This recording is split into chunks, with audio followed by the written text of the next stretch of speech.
Let's bring in our guests. In Charlotte, North Carolina is Democrat Scott Huffman, who's running for Congress. In Washington, D.C. is former Justice Department Prosecutor Arthur Rize, who's now the Director of Justice and Civil Liberties at the R Street Institute. And returning to the program is Ivan Garcia-Hidalgo. He's a Republican strategist and president of the Hispanic Leadership Council. Good to have you all on the program. Scott Huffman, are you a little disappointed after Mueller's testimony? No, not at all. Now, I believe he demonstrated. That's interesting, because I would have expected you to say he didn't quite perform as you had wished. Tell me why. Well, because he's a prosecutor. He strictly outlined what the investigation was about. I mean, I wasn't looking for any type of theatrics. I was looking at straight facts. And he delivered directly on what the facts were, that Trump received assistance from the Russians. He obstructed justice. We have over 10 instances of his obstruction. And so if President Trump wasn't the president, he would be indicted on crimes, and he would face criminal prosecution. So I don't see why people should be questioning whether Director Mueller was energetic. He is a prosecutor. He's there to I'm not necessarily stand talking up about for his the rule energy. of law. Certainly. But when he said we did not reach a determination as to whether the president committed a crime, and he's said no collusion, you're telling me you're not disappointed at all? Well, I don't believe Director Mueller said there was no collusion. What he said is that they couldn't make a determination to charge him under the standing rules of the Department of Justice, where they said they can't indict a sitting president. If those rules didn't exist, they would have indicted him already. Or that policy, excuse me, because it has yet to be challenged in law. Okay, Ivan Garcia-Hidalgo, President Trump sees it as a victory, as an exoneration. Do you? Absolutely. I mean, yesterday we saw nothing but a circus. The lunacy from the left was simply on display. We saw a frail, a feeble person who had no idea what was in the report, gave absolute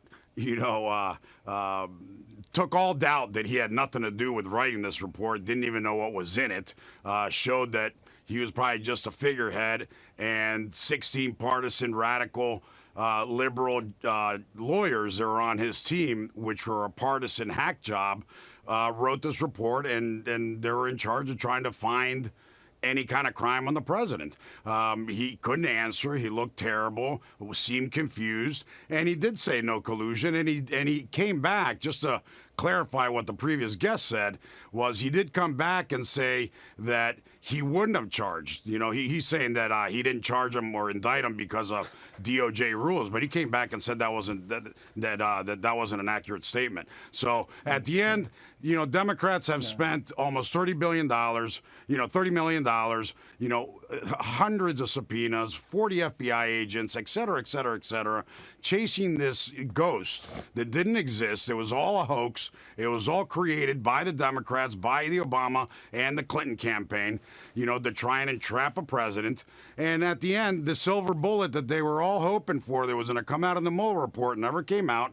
And then in the hearing yesterday, they were hoping that Mueller was going to come out and say that Trump was a Russian agent, and he said absolutely nothing. It was a waste of time. The Democrat Party is a disaster. They're lost. They're in despair, and that's why they're going to lose in 2020. They have nothing to offer, and they're just chasing shadows. So Arthur, what is it? Was the problem with Mueller himself, or was it about the expectations that many Democrats had from this? Because they'd said, let's wait for the Mueller investigation to be concluded. Then they said, let's wait for the report. Right. Then when Barr came out, they said, well, Barr misrepresented the report. Let's wait for Mueller himself to testify. Yeah. And now, after he's testified, I mean, it's clear as day. We don't have a smoking gun. So was the issue with expectations, or was it with the former FBI director and the special prosecutor himself and his quote-unquote performance yesterday? Well, I'll cheat and say all of the above. I think first and foremost, the Democrats built this up to be the Super Bowl of, the end game, and it wasn't that. And I think it was unrealistic to expect that. And I think the candidate really hit the problem right on the head, is that they wanted him to be a prosecutor, but he wasn't sitting there as a prosecutor. He was sitting there as a witness. And what the Democrats should have done is they should have been the prosecutor. They should have been asking questions in a very pinpoint, directed way to create the sound bites that they needed for either impeachment or for the campaign that's going to happen. Well, it's happening right now. And I think that was the fundamental mistake they made, is they wanted him to come down there and change the hearts and minds of the American people, who in this case is the jury. The jury is the American people, and they wanted him to come there and be this spectacular display of justice, and he wasn't that. And that was unrealistic to expect that. I don't agree that he was a bumbling fool. I think he was a man who didn't want to be there, who thought that his report spoke for itself, but to expect him to get up there and change the hearts and minds of the American people all by himself was unrealistic. And I think they missed opportunity after opportunity after opportunity. I think Representative Jeffries is the only one that I would say did a good job at being a prosecutor, because he laid out the elements of obstruction and then tried to funnel the questions into those elements. And that is what the Democrats should have been doing the entire time. But instead, as Will Rogers said, I'm not a member of a coordinated political party because I'm a Democrat, and that's exactly what happened. You had each and everybody trying to get their own little sound bites in for their next campaign instead of a concerted effort in order to get the truth out. And we were left with nothing more than what we already had. So, Scott, with all of that in mind, was Mueller a greater symbol in silence for the Democrats than perhaps in practice? I really think that what we're hearing here this morning is one side of a story that has nothing but falsehoods. I need to correct a couple statements earlier. The U.S. government recovered $40 million, convicted 7 people in Trump's top administration. There are 37 people facing indictments and criminal charges. We have 25 ongoing criminal investigations. So this was not a hoax. This was not a witch hunt, and clearly Director Mueller stated that during his testimony. But undoubtedly, yesterday. These things are process crimes. We didn't see anything. They relate to obstruction. They relate to a lot of things. They undoubtedly relate to Russian meddling, people lying under oath, but they don't relate to collusion, do they, Scott? I'm not going to know if I can accept that framing of the message, because, we didn't get any real testimony from President Trump. He refused to meet with Director Mueller in person, and then he only submitted his answers in writing. I think the American people should demand that the entire Mueller report be unredacted. I think there's more information there that the public hasn't seen that I think and most confidently believe would sway public opinion that we need to move forward with impeachment proceedings. Arthur, would that be a good idea? I mean, I don't know what's in the report to say whether or not it's a good idea, to be quite frank with you. I think that there's also another side to this, that maybe the Democrats did exactly what they wanted. They know the report's not going to come out.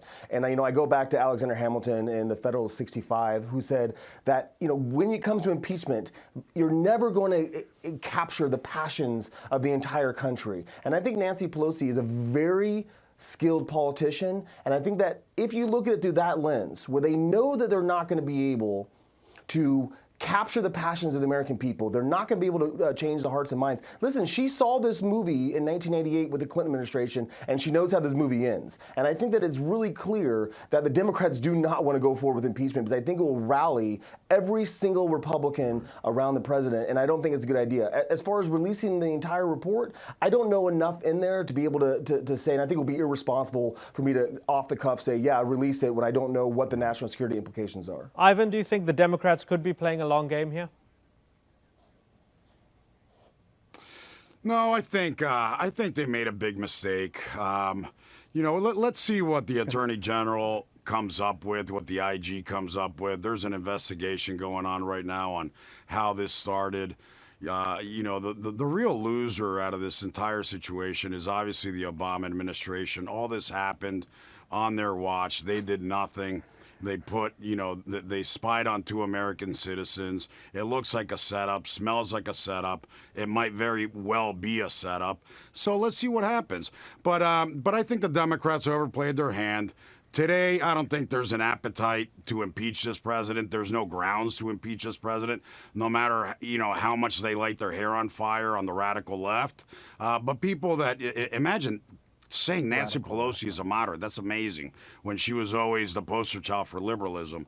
But, when she's a voice of sanity, it's got to tell you how bad and how far left the Democrats have gone. I guess I don't think they're going to move to impeachment. Right. It would be a huge mistake, you Right. know? Okay, let me take the point of impeachment. Scott, if we analyze it 24 hours after the event, and we say that 24 hours later, after Mueller makes his appearance in Congress, we are probably further away from impeachment than we were yesterday. With that in mind, Correct. do you accept that it's a loss?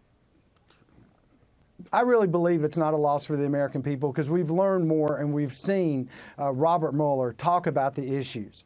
Look, I make no bones about this. This president has lied over 10,000 times. He's agreed to accept information from a foreign country on dirt on a political opponent, which I add is against the law, and you would be charged with a criminal offense. So look, we have to face facts. This administration has acted in a criminal nature. They have lied over 10,000 times. So many people, we've had more people within this administration get convicted than I've ever seen before. And to sit there and blame President Obama when Senator Mitch McConnell said, if you make this public, we will make this a partisan effort. And now to watch Senator McConnell sit there and do nothing to protect our infrastructure from Russian hacking, that's un-American. It's un-American to even hear these talking points that this is a hoax, that the the Democrats have gone radical left. The Democrats are upholding the rule of law right now, which Republicans have seemed to have forgotten. Ivan? Yeah, I mean, it's fantasy. It's, they're desperate. They lost the 2000 election. They still haven't gotten over it. They've been trying to, force a coup to remove a legitimately elected president of the United States by creating this fantasy. And this fantasy has exploded in their face. I mean, it's a disgrace. But, bringing some objectivity here to You're the speaking Fox partisanship, News talking points, Ivan. Yeah, no, I'm actually speaking facts, which is contrary to the lunacy that's coming out of your mouth. But but look at this. Right now, you have absolutely right now. You look at the stock market, Nasdaq, S&P, all-time highs yesterday during the Mueller hearings. What does that tell you? The market, consumer confidence, business, market the that's economy, where the rich people jobs, play in, not the average day American that wants to know what's going on. Lowest unemployment in the history of this country for Hispanics, for blacks, for women, for everybody. Obama had nothing to do here. Obama was a joke. Thank he had you, President a GDP Obama, growth of for all 1.7%. President Obama had the best. So Okay, lunacy. so lunacy. okay, That's what you're hold on. talking about. Okay, so both of you. Because Obama said that the economy could not grow. Ivan right? and Scott. Okay. Well, that's what's going on. Okay, so right? Ivan's saying the economy is doing well. This is all a distraction, and it's a witch hunt against Trump. Noted. Yeah.